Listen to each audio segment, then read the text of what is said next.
देखो शिखरे आपणଙ୍କୁ स्वागत। आज मु आपणଙ୍କ ପାଇଁ ନେଇ ଆସିଛି देश विदेशर 30 टी गुरुत्वपूर्ण खबर। आपणଙ୍କୁ अनुरोध भिडियोटी को संपूर्ण देखिए। नंबर 1 8 बड़ शिल्प को मिला मंजूरी, निवेश हेब 1,51,239 कोटी। राज्य रे 8 बड़ शिल्प को मंजूरी देले राज्य सरकार। एथिरे 1,51,239 कोटी टंका निवेश हेब। 8 शिल्प हेले 60,000 लोकों को नियुक्ति सुजोग मिलिबो। बैठक में राज्य में वेदांतर आउ एक प्रकल्प को मंजूरी मिली। ढेंकानाल रे वेदांत करिबो 3 MTPA बड़ प्लांट। यही प्रकल्प रे निवेश हेब 1,28,000 कोटी टंका। प्रकल्प हेले 30,000 नियुक्ति सुजोग सृष्टि हेबो। सेहीपरि बैठक में ढेंकानाल रे जिंदल स्पेशलिटी स्टील प्लांट को मध्य मंजूरी मिली। प्रकल्प पई जिंदल 3,600 कोटी निवेश करिबो। यह व्यतीत गंजाम रे केमिकल प्लांट करिबो SRF। प्रकल्प पई 10,000 कोटी टंका निवेश हेबो। खोर्धा रे स्पोर्ट किंग करिबो टेक्सटाइल यूनिट। केन्दुझर रे सैम स्टील प्लांट करिबो। एही प्रकल्प रे सैम स्टील निवेश करिबो 2,490 कोटी। नंबर 2 जून 20 तारिख रे राज्यर समस्त स्कूल खोलिबो। जून 18 नुहे 20 तारिख रे राज्यर समस्त स्कूल खोलिबो। एने विद्यालय गणशिक्षा विभाग पक्षरु निर्देश दिया जाइछि। एने सबु जिल्लार शिक्षाधिकारी को चिठी दिया जाइछि। स्कूल खोलिबा परे पुणी मिलिबो मध्याह्न भोजन। प्रबल खरा को देखि राज्य में स्कूल बंद रही। राज्य में खरा छुट्टी बढ़िबो कि नहीं से संपर्क में गणशिक्षा मंत्री नित्यानंद गंड निज प्रतिक्रिया रे एही सूचना देइछंती। स्कूल रे पिलांको मध्याह्न भोजन रे भल खाद्य मिलिबो। जेमिति स्वास्थ्यकर परिवेश भितर उत्तम खाद्य मिलिबो ता उपरे गुरुत्व देइछंती सरकार। एने विद्यालय गणशिक्षा विभाग पक्षरु सबु जिला शिक्षा अधिकारी को चिठी करिछंती। विशेषकर मध्याह्न भोजन मान परखिबे अभिभावक। रोषेई सामग्री जांच करिबे प्रधान शिक्षक। स्कूल रे रहिबो मान परीक्षण रजिस्टर। नंबर 3 जाजपुर रे कलेरा व्यापुछि, कहिले केंद्रीय टीम। जाजपुर में व्यापुवा झाड़ाबांति एवं बड़ चिंतार कारण पलटि। एथिरे एकाधिक लोकों मृत्यु होइथिबा बेले 200 रु अधिक लोक हस्पिटाल रे चिकित्सित होउछंती। एहारी मध्यरे केंद्रीय टीम जाजपुर में व्यापुवा झाड़ाबांतिर कारण कहिछंती। टीम कहिबा अनुसार जाजपुर में कलेरा व्यापिछि। या सह किछि डायरिया मामला भी अछि। एहाकु दृष्टि रे रखी केंद्रीय टीम भावे राज्य सरकार को अनेक प्रतिकारमूलक पदक्षेप नेबाकू कुहाଯାଇଛି। पानीय और खाद्य निरापत्ता सह व्यक्तिगत स्वच्छता नहीं परामर्श दि जाइछि। जाजपुर परे अन्य क्यों जिला जीवु ता खूब शीघ्र स्थिर हेबो बोली केंद्रीय टीम पक्षरु सूचना दि जाइछि। नंबर 4 20 तारिख रे ओडिशा आसुछंती प्रधानमंत्री नरेंद्र मोदी। भुवनेश्वर करिवे रोड शो। राज्य में बीजेपी सरकार वर्ष पूर्ति पालन करने को आसंता 20 तारिख में ओडिशा आसुछंती प्रधानमंत्री नरेंद्र मोदी। प्रधानमंत्री नरेंद्र मोदी भुवनेश्वर गस्त बेले 1 घंटा धरी रोड शो करेंगे। जून 20 अपराह्न 3:40 रे भुवनेश्वर पहुंचे मोदी। अपराह्न 3:45 रु 4:45 जाए रोड शो करेंगे पीएम। विमानबंदर जनता मैदान जाए यही रोड शो हेबो। तेबे संध्या 5:50 रे प्रधानमंत्री दिल्ली फेरीजिबा नहीं कार्यक्रम रही सूचना देइछंती उपमुख्यमंत्री। पाणीपाग सूचना 20 जाए राज्य में वर्षा। राज्य में मौसुमी पुणी थे सक्रिय हो जाइथिबा बेले काली दक्षिण पश्चिम मौसुमी वायुर ट्रफ लाइन बरगढ़ जिला होई चांदबाली पर्यंत गति करुछि। आसंता 24 घंटा मध्य ओडिशार आउ किछि अंचल में मौसुमी सक्रिय हेबा सह आसंता 2 दिन मध्य सारा ओडिशा रे मौसुमी सक्रिय हेबाकू पाग अनुकूल हेउछि। फଳରେ राज्य में आसंता 4 दिन भल वर्षा हेबा आशा करा जाउछि। आज राज्यर मयूरभंज केन्दुझर और सुंदरगढ़ जिले में बिजुली घड़घड़ी सह वर्षा हेबा सह पवनर झटका घंटा प्रति 30 रु 40 किलोमीटर रहिबो। सेहीपरि 18 तारिख दिन केन्दुझर और सुंदरगढ़ में प्रबल अति प्रबल वर्षा को नहीं ऑरेंज वार्निंग जारी करा जाइछि। राज्य में 20 तारिख जाए अल्प बहुत वर्षा जारी रहिबो बोली पाणीपाग केन्द्र पक्षरु कुहाଯାଇଛି। नंबर 6 16तम जनगणना पई विज्ञप्ति जारी। केंद्र सरकार घोषणा करिसेंती जे भारतर 16तम जनसंख्या गणना 2027 रे करा जिवो। एथिपई एक गेजेट विज्ञप्ति जारी करा जाइछि। विज्ञप्ति अनुसार लद्दाख, जम्मू एवं काश्मीर, हिमाचल प्रदेश एवं उत्तराखंड बरफ आच्छादित दुर्गम अंचल में जनगणना 1 अक्टोबर 2026 आरंभ हेबो। देशर अन्य स्थान में यह प्रक्रिया 1 मार्च 2027 आरंभ हेबो। सरकारी विवृत्ति अनुसार यह जनगणना संपूर्ण डिजिटाल हेबो। एथिपई मोबाइल आप प्रस्तुत करा जिवो एवं एथिरे जनगणना सहित जड़ित समस्त सूचना संग्रह करा जिवो। आप 16टी भाषा उपलब्ध हेबो। यह जनगणना 2टी पर्यायर हेबो। प्रथम पर्यायर गृह गणना कार्य करा जिवो एवं द्वितीय पर्यायर जनगणना सामाजिक अर्थनैतिक और सांस्कृतिक विवरणी संग्रह करा जिवो। नंबर 7 राज्य में डाक्तरों घोर अभाव रही। शीघ्र नियुक्ति प्रक्रिया आरंभ हेबो, कहिले मंत्री। राज्य में डाक्तर पारामेडिकल स्टाफ और स्पेशलिटी डाक्तरों अभाव रही एथिपाई शीघ्र नियुक्ति प्रक्रिया आरंभ हेब। विधानसभा में कांग्रेस विधायक तारा प्रसाद बाहिनीपति तारक प्रश्न में स्वास्थ्य मंत्री मुकेश महालिंग यह उत्तर रखिंट। राज्य में 15,774 डाक्तर पदवी थिबा बेले 10,010 जन कार्यरत अच्छा बोली से सूचना देइछंती। तेबे आवश्यकता दृष्टि चुक्तिभित्तिक डाक्तर नियुक्ति करा जाउछि। देखिबाकू गले केवल जाजपुर जिले में ही 278 डाक्तर पदवी खाली पड़ी। नंबर 8 पीएम मोदी को साइप्रसर सर्वोच्च नागरिक सम्मान। प्रधानमंत्री नरेंद्र मोदी को दिगला साइप्रसर सर्वोच्च नागरिक सम्मान grand cross of the order of Makarios 3 रे सम्मानित पीएम मोदी साइप्रसर राष्ट्रपति निकोस क्रिस्टोडोलिस प्रधानमंत्री मोदी को सम्मानित करिसेंती। एही पुरस्कार साइप्रसर प्रथम राष्ट्रपति आर्च बिशप माकारियस 3 नाम नामित होईछि। प्रधानमंत्री मोदी एही सम्मान को 140 कोटी भारतीयों को उत्सर्ग करिसेंती। कहिसेंती जे यह भारत साइप्रस विश्वस्त बंधुता पई एक सम्मान। नंबर 9 सुप्रीमकोर्ट नियम रे परिवर्तन। एबे शनिवार मध्य खोला रहिबो रेजिस्ट्री। सुप्रीमकोर्ट नियम एक बड़ परिवर्तन करा जाइछि।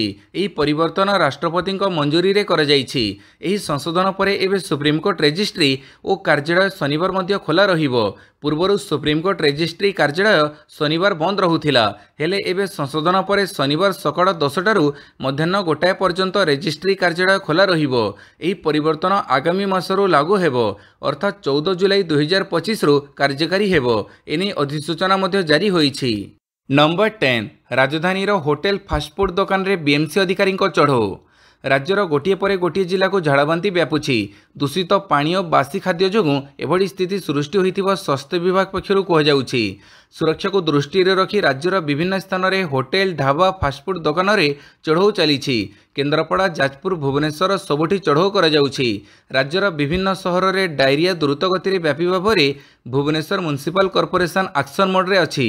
अधिकारी माने राजधानी अनेक होटेल एवं खाद्यपेय दुकान रे चढ़ऊ करिसेंती। नंबर 11 163 जन को पट्टा बांटिले उपमुख्यमंत्री। निमापड़ तहसिल ऑफिस पक्षर सोमवार पट्टा बंटन मेड़ा अनुष्ठित हो जाइछि। एही मेड़ारे मुख्य अतिथि भाव मान्यवर उपमुख्यमंत्री प्रभाती परिड़ा बंटन मेड़ा को उद्घाटन कर तहसिल अंतर्गत मोट 163 जन हिताधिकारी को जमीर पट्टा बंटन करिसेंती। समस्त जमीजमा समस्यार समाधान कराजिबो बोली से कहिसेंती। वसुंधरा योजना रे 3 जन को घरबाड़ी पट्टा, 5 गोटी उच्च विद्यालय को जमी अधिकार पट्टा, मोट 12 जन क्षुद्र और नाममात्र चाषी को स्थितावान थिबा पट्टा प्रदान कर जाइछि। नंबर 12 अदिनिया रथयात्रा कले कड़ा कार्यानुष्ठान कहिले आईन मंत्री। अदिनिया रथयात्रा आयोजन कले आईनगत कड़ा कार्यानुष्ठान ग्रहण कराजिबो बोली आईन मंत्री पृथ्वीराज हरिचंदन तागिद करिसेंती। जो माने रथयात्रा आयोजन करबाकू चाहंती से माने आषाढ़ शुक्ल द्वितीय रे यह करिबा उचित। जदि कोनोसी संगठन अदिनिया रथयात्रा करुथिबार देखा जाए तेबे सेमानक विरुद्ध रे आईनगत कार्यानुष्ठान ग्रहण कराजिबो बोली आईन मंत्री पृथ्वीराज हरिचंदन कहिसेंती। ए संपर्क में श्रीमंदिर प्रशासन सहित आलोचना करा जाइछि। या सहित गजपति महाराजा इस्कन को एक चिठी लिखि निर्धारित तिथि रे रथयात्रा आयोजन करने अनुरोध करिसेंती। नंबर 13 5 विभाग 964 जन को नियुक्ति पत्र बंटन कले मुख्यमंत्री। सोमवार नियुक्ति मेड़े एककालीन 5 विभाग 964 जन को मुख्यमंत्री नियुक्ति पत्र बंटन करिसेंती। सोमवार भुवनेश्वर ओयूएटी स्थित कृषि शिक्षा सदन ठारे 5टी विभाग 964 पदवी पूरण पई नियुक्ति मेड़ार आयोजन करा जायथिला। एही सबु पदवी गुड़िक मध्य कनिष्ठ जंत्री, कनिष्ठ प्रवर्तन अधिकारी, ट्रेसर, वैध माप विज्ञान निरीक्षक, जूनियर अकाउंटेंट पदवी रही। नंबर 14 खामनेई हत्या पर ही थमिब संघर्ष कहिले नेतान्याहू। इस्राएल और ईरान मध्य संघर्ष दिनक दिन गंभीर रूप नेबारे लागिछि। दुई देश परस्पर पर क्षेपणास्त्र माड़ करि चलिछंती। तेबे इस्राएल प्रधानमंत्री बेंजामिन नेतान्याहूଙ୍କ सद्यतम बयान रु यह स्पष्ट हो जाइछि जे दुई देश मध्य जारी संघर्ष आहुरी भीषण होई पारे। एबीसी न्यूज सह एक साक्षात्कार में नेतान्याहू कहिसेंती जे ईरान रो सुप्रीम लीडर आयतुल्ला अली खामेनेईଙ୍କ निपात नहेबा पर्यंत दुई देश मध्य संघर्ष थमिबो नाही। खामेनेईଙ୍କ अंत पर दुई देश मध्य युद्धर समाप्ति घटिबो।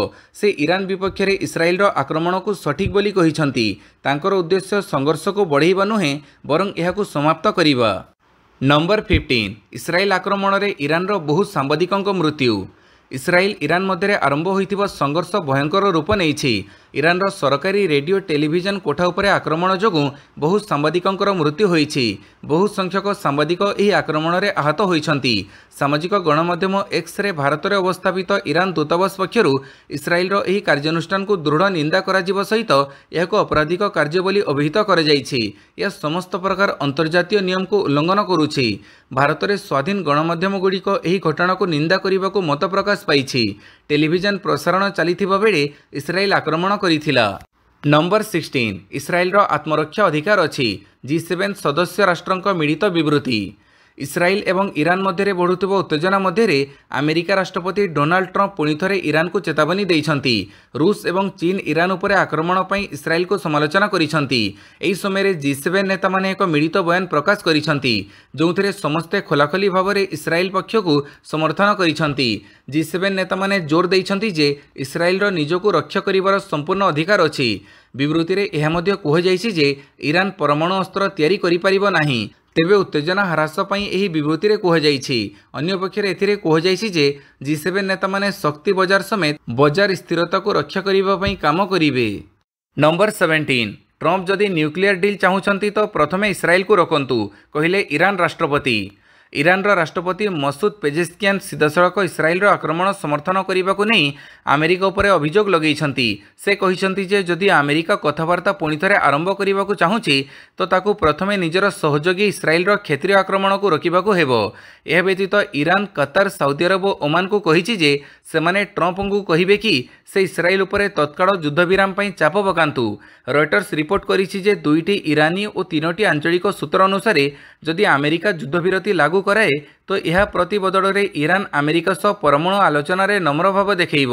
ନମ୍ବର 18 ପ୍ୟାରିସ୍ ଏୟାରଶୋରେ ଅସ୍ତ୍ରଶସ୍ତ୍ର ଷ୍ଟଲ୍ ବନ୍ଦ କରିବାକୁ ଫ୍ରାନ୍ସର ନିର୍ଦ୍ଦେଶକୁ ଇସ୍ରାଏଲର ବିରୋଧ।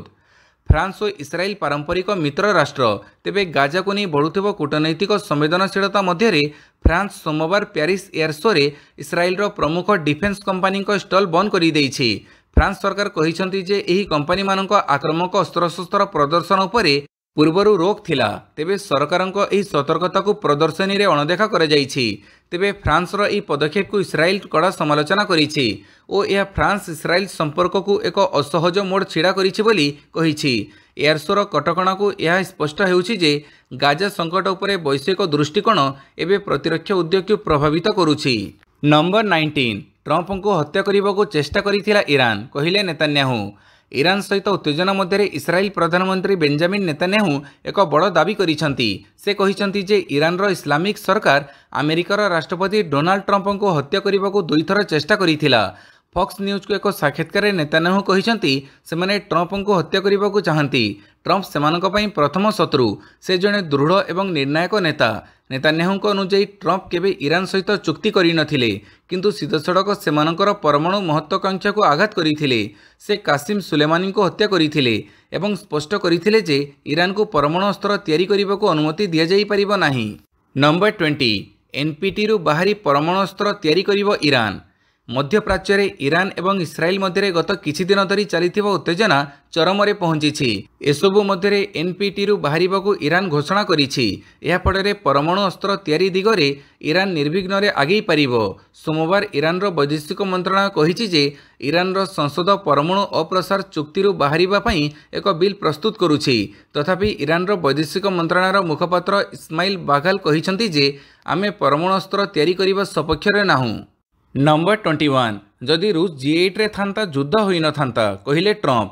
G7 ଶିଖର ସମ୍ମିଳନୀ ପୂର୍ବରୁ ଆମେରିକା ରାଷ୍ଟ୍ରପତି ଡୋନାଲ୍ଡ ଟ୍ରମ୍ପ ଏକ ବଡ଼ ଦାବି କରିଛନ୍ତି। ସେ କହିଛନ୍ତି ଯେ ଯଦି ରୁଷ G8ରେ ରହିଥାନ୍ତା ତେବେ କୌଣସି ଯୁଦ୍ଧ ହୋଇନଥାନ୍ତା। ଟ୍ରମ୍ପ ଏଥିପାଇଁ ପୂର୍ବତନ ଆମେରିକା ରାଷ୍ଟ୍ରପତି ବାରାକ ଓବାମା ଏବଂ ପୂର୍ବତନ କାନାଡ଼ା ପ୍ରଧାନମନ୍ତ୍ରୀ ଜଷ୍ଟିନ୍ ଟ୍ରୁଡୋଙ୍କୁ ଦାୟୀ କରିଛନ୍ତି। ଟ୍ରମ୍ପ କହିଛନ୍ତି ଯେ ପୂର୍ବତନ ଆମେରିକା ରାଷ୍ଟ୍ରପତି ବାରାକ ଓବାମା ଏବଂ ପୂର୍ବତନ କାନାଡ଼ା ପ୍ରଧାନମନ୍ତ୍ରୀ ଜଷ୍ଟିନ୍ ଟ୍ରୁଡୋ ରୁଷକୁ G8ରେ ରଖିବାକୁ ଚାହୁଁନଥିଲେ, କାରଣ ରୁଷ କ୍ରିମିଆକୁ କବ୍ଜା କରିଥିଲା। ଟ୍ରମ୍ପ କହିଛନ୍ତି ରୁଷକୁ G8ରୁ ବାହାର କରିବା ଏକ ବଡ଼ ଭୁଲ ଥିଲା, କାରଣ ମୁଁ ଭାବୁଛି ଯଦି ରୁଷ ସେଠାରେ ଥାନ୍ତା ତେବେ ବର୍ତ୍ତମାନ କୌଣସି ଯୁଦ୍ଧ ହୋଇନଥାନ୍ତା। ସେ କହିଛନ୍ତି ଯେ ଯଦି ସେ ନିଜେ ସେହି ସମୟରେ ରାଷ୍ଟ୍ରପତି ହୋଇଥାନ୍ତେ ତେବେ ଏହି ଯୁଦ୍ଧ ହୋଇନଥାନ୍ତା, କିନ୍ତୁ ଏହା ହୋଇନଥିଲା। ନମ୍ବର 22 ପୁଣି ଯୁଦ୍ଧବିରତି ପ୍ରସ୍ତାବ ଦେଲା ଇରାନ। ପୁଣି ଥରେ ଯୁଦ୍ଧବିରତି ପାଇଁ ପ୍ରସ୍ତାବ ଦେଇଛି ଇରାନ, किंतु एथिपाई एक गुरुत्वपूर्ण शर्त रखिछि। ईरानी अधिकारी माने मध्यस्थ माध्यम इस्राएल एवं अमेरिका को एक वार्ता पठाइछन्ति जे जदि इस्राएल आक्रमण बंद करे तेबे ईरान मध्य तुरंत तार सामरिक कार्यानुष्ठान बंद करने को प्रस्तुत। गुरुत्वपूर्ण कथा होछि पुणी परमाणु आलोचना पई प्रस्ताव देइछि Iran. Wall Street Journal report करिछि जे इस्राएली क्षेपणास्त्र ईरान रो नाटांज एवं इस्पाहान परी परमाणु केन्द्र को टार्गेट करने जवाब रे ईरान मध्य इस्राएली सामरिक घाटी को टार्गेट करने को चेष्टा करिथिला। एहा परे अंतर्जातीय चाप बढ़िबा आरंभ होइथिला। तेणु एबे ईरान रो नरम मनोभाव सामना को आसीछि। नंबर 23 इस्राएल को बड़ देवा अमेरिका पठेला 24 टी टैंकर विमान। इस्राएल एवं ईरान मध्य चलिथिबा युद्ध मध्य अमेरिका वायुसेना बहुत संख्यक एयर भर्ती टैंकर विमान पठेइछि। एही विमान गुड़ी को आटलांटिक महासागर पार होई अमेरिकार सामरिक घाटी यूरोप को पठा जाउछि। फ्लाइट ट्रैकिंग तथ्य अनुसार रविवार विलंबित राति पर्यंत अति कम 24 टी KC-135 एवं KC-46 टैंकर विमान पूर्व दिगरे पठा जाइछि एवं सेमानकर संख्या निरंतर वृद्धि पाउछि।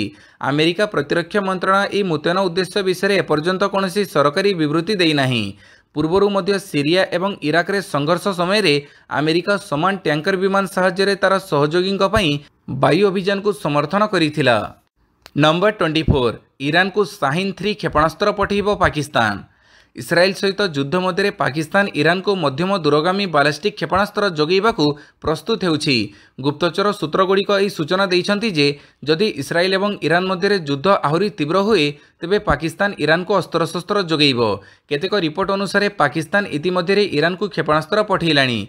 यह पूर्व जड़े ईरानी वरिष्ठ सेना अधिकारी दावी करथिले जे पाकिस्तान तांको कहिछि जे जदि इस्राएल ईरान उपरे परमाणु आक्रमण करे तेबे पाकिस्तान मध्य इस्राएल उपरे परमाणु आक्रमण करिवो।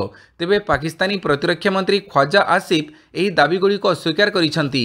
नंबर 25 ईरान उपरे इस्राएल आक्रमण 406 ईरानी नागरिकों मृत्यु। ईरान उपरे इस्राएल आक्रमण को 72 घंटा पूरी। ए आक्रमण में वर्तमान सुधा 406 ईरानी नागरिकों मृत्यु घटी बेले 465 लोक गुरुतर होइछन्ति। सेहीपरि ईरान आक्रमण में एपर्यंत 16 इस्राएल नागरिकों मृत्यु होइछि एवं 12 जन गुरुतर होइछन्ति।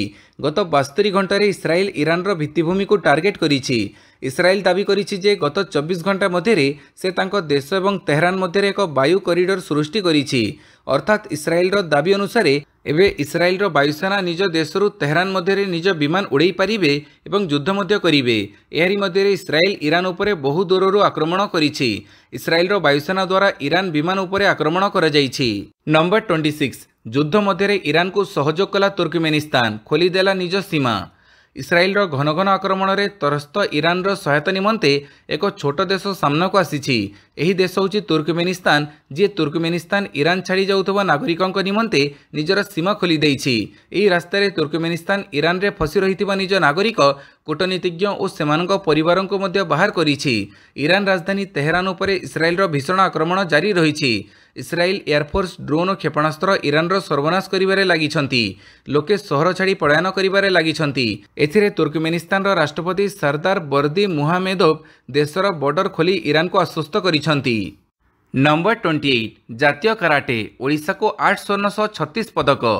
उत्तराखंड में आयोजित जातीय उपकनिष्ठ युव और कनिष्ठ कराटे प्रतियोगिता रे ओडिशा खिलाड़ी 8 स्वर्ण 13 रौप्य और 15 कांस्य सह 36 पदक जीतिछन्ति। एथिसह ओडिशा मोट पदक संख्यार शीर्ष में रही बेले स्वर्ण जीतिबा आधार में तालिकार चतुर्थ स्थान पाइछि। नंबर 28 ईरान रे फसी रहिछन्ति शह शह भारतीय छात्र, सहायता पाई भारत सरकार को निवेदन। ईरान रे इस्राएल विमान आक्रमण मध्य शह शह भारतीय डाक्तरी छात्रों जीवन संकट में पड़ जाइछि। जीवन बंचाइबा सेमाने सेमानक अपार्टमेंट बेसमेंट रे लुचि रहिछन्ति। गुड़ी फुटिबार शब्द, बोम विस्फोरण शब्द मध्य छात्र माने दिन राति भय और आतंक रे रहुछन्ति। एही भयंकर परिस्थिति रे भारतीय छात्र माने भारत सरकार को सहायता पाई निवेदन करिछन्ति। नंबर 29 महिला दिनिकिया विश्वकप 2025 अक्टोबर 5 रे भारत पाकिस्तान मुकाबिला। महिला दिनिकिया विश्वकप 2025 पर कार्यसूची प्रकाश करिछि आईसीसी। एथर भारत श्रीलंका उभय मिसी टूर्नामेंटर आयोजन करेंगे। 30 सेप्टेम्बर आरंभ कर नवेम्बर 2 तारिख 2025 जाए विश्वकप खेल। विश्वकप्र प्रथम मैच खेलिबे दुई आयोजक टीम भारत और श्रीलंका।